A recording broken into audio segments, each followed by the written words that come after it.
Het Oerelfestival is weer begonnen. 10 dagen lang feest op Skielge met theater, muziek en bieltje in de keust. En wij doen daar elke dag verslag van deze week. Op dit plak werd heer oor zit. Ik wacht hier op de bioloog Teune Spiersma, want die zal met mij een oude oinekooi in. Want er is een hele bijzondere excursie. Hey, hoi. Alles goed? Ja, best. Mooi. Hier hebt u wachten. Kist u deze man? Ja, bellen. Oh, dat is maar bellen. Ja, maar net, Maar dat wist net precies wat je erin nee, ik weet net zo precies wat het meer afspeelt. Dus ik ben heel benieuwd. Ja, ik zal hem thuis inpakken. Ja. Hoe is het om een vogel te wezen? Teune Spiersma docht er wetenschappelijk onderzoek naar waardvogels. Maar de bioloog en keusner Thijs van Vuren, die docht dat ik. Maar op een hele andere manier als Spiersma. Hij zal er haast wat van zien litten. Spiersma houdt van kunst omdat het inspireert op een andere manier naar de dingen te zien. Hij zal er haast een college oerjaan op het festivalterrein. Een gearworking tussen de Waddenacademie en Oerol. Maar eerst krijgen we dit te zien. De beschutting ontgeeft mij totaal. Ja,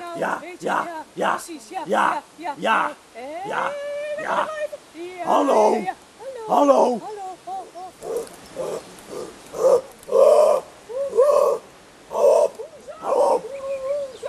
Ga weg. Hallo. Weg. Maar je moest haast nog weer wat zinnigs of zei ze in die lezing. Dat vind ik niet. Dat zullen we dan bezoeken hier. Net echt. Wat hij neemt het op. Ja? Ik denk dat het nog direct afspelen wordt. En dan vergelijken we een vogelinteractie. Ik ben benieuwd. Het uitgangspunt van Van Vuren's onderzoek is dat vogels 10 keer vlugger leven als mensen. Ik heb hier een installatie gebouwd die mensen kan vervogelen. En ik zoek een vrijwilliger die in mijn installatie gaat en die wil leren zingen als een vogel. Ja. Heeft u een lievelingsvogel, meneer? Een lievelingsvogel? Ja? Roofvogel. Roofvogel? Ja. Ik heb alleen zangvogeltjes die erin zitten. Nou dan, ja, wat zal ik kiezen?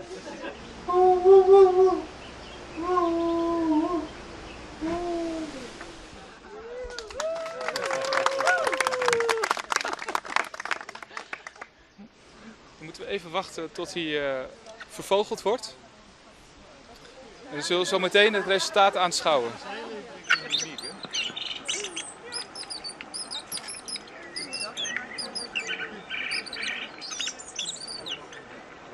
Hij bouwt het maar in gedachten. En het is natuurlijk mensen die zeggen je nooit oors naar vogels. Ik kijk. En dat toneelstukje daar. Het idee is dat dan ik weer dat ik versnel. Dan maakt het natuurlijk nog krachtiger.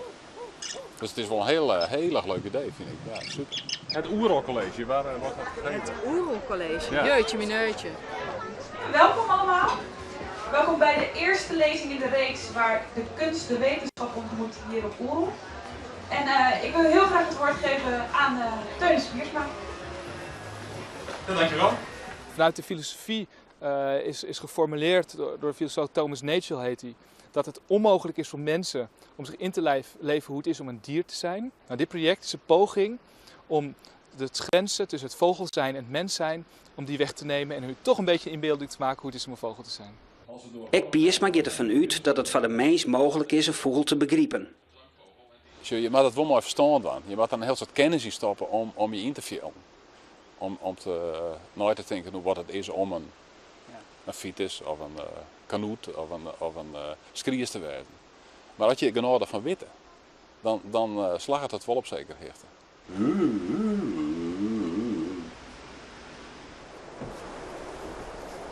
maar dat is je eerst nooit denken over dit met die communicatie. En je dat leven van die beesten sneller. Of stadiger eigenlijk, dat vind ik heel erg moeilijk. Je dat nog stadiger of sneller. In ieder geval, ze beleven je meer in de minuut als wij. Ja, dat zei hij. De colleges over de relatie kunst en wetenschap binnen zeker waardevol, vindt de keusner. Als je een kunstproject doet, dan wordt het vaak neergezet of door mensen gewaardeerd, merk ik vaak, als dat ze het mooi vinden en leuk vinden. maar dat verder de filosofie van het project verloren gaat.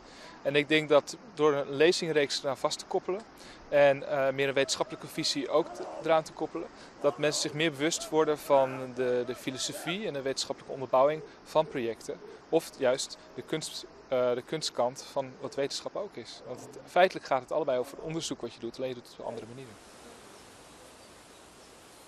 Uiteindelijk wil ik een groot theaterstuk maken.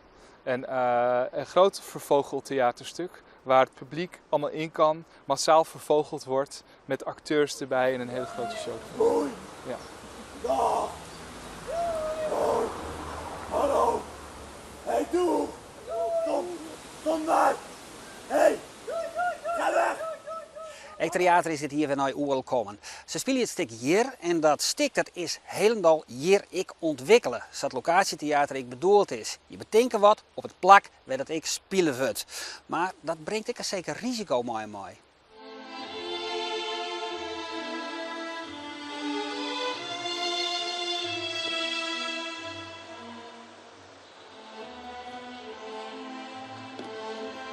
Ja, er is deze keer echt gekozen om het liedje te maken en om echt weer een locatievoorstelling te maken in plaats van theater op locatie. Dus de voorstelling is hier helemaal maken en ja, het Sint-Wurg kent dat net meer, maar dat is dan hoe gruwelijk uitpakt met effecten en dat soort dingen en grote dingen. Dus daar is gewoon geen geld meer voor. Het is een daar uit het leven van die meesken. Die via net specifiek beneemt binnen wat voor mensen het binnen. Ja, we gaan vanaf het begin zijn de kerst van die meesten zien dat ze hier al heel lang waaien. Dat wie eigenlijk het gegeven.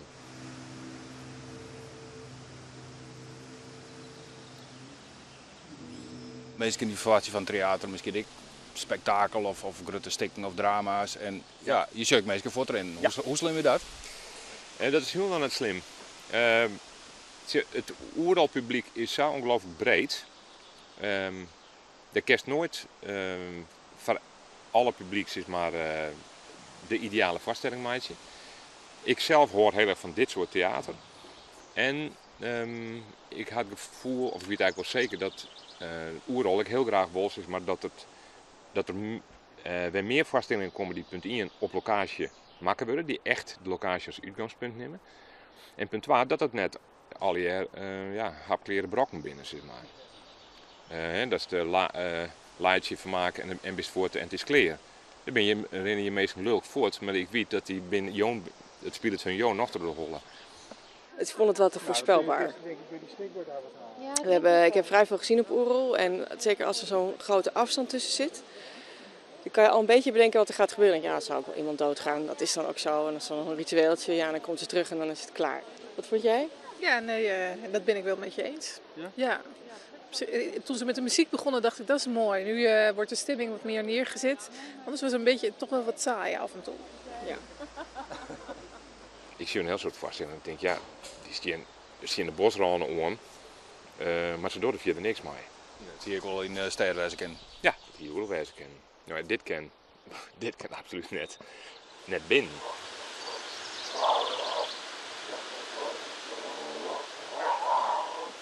Ik vond het briljant, ik vond het heel erg leuk. Ja. Waarom? Nou, ik vond het verrassend, ik vond het mooi gestileerd, maar ik heb ook echt gelachen en dat vind ik ook wel leuk. En ja, het paste zo bij de omgeving, dat vond ik ook goed gedaan, dat je even op een gegeven moment niet meer wist wat is nou echt en wat is nou niet echt. En ik vond hun mimiek prachtig, dus de manier waarop ze naar ons keken en de meligheid die in die koppen, dat vond ik echt te gek, ja. Ja, en heel mooi, heel goed uitgevoerd, ja. Dus ik moest even nadenken wat ik ervan vond. En de conclusie is dat ik het echt heel leuk vond, ja. En ik heb jou ook wel horen lachen. Ja, ik vond het schitterend. Ja? Ja, ik vond het echt geweldig. Ja, een mooie combinatie van en serieus en humor en het door alle leuke scènes. Ik heb me echt bescheurd. Ik vond het een goede voorstelling. Ik ben blij dat ik hier was. Ja. Wat zou het graag gaan dat de mensen hiervan denken? De wie Justerien die zei van, die vond het een onthaastingsvoorstelling. En ik heb van meerdere mensen die zeiden van ja, die titel die klopt heel erg, want ze hebben heel erg het gevoel dat ze hier winnen.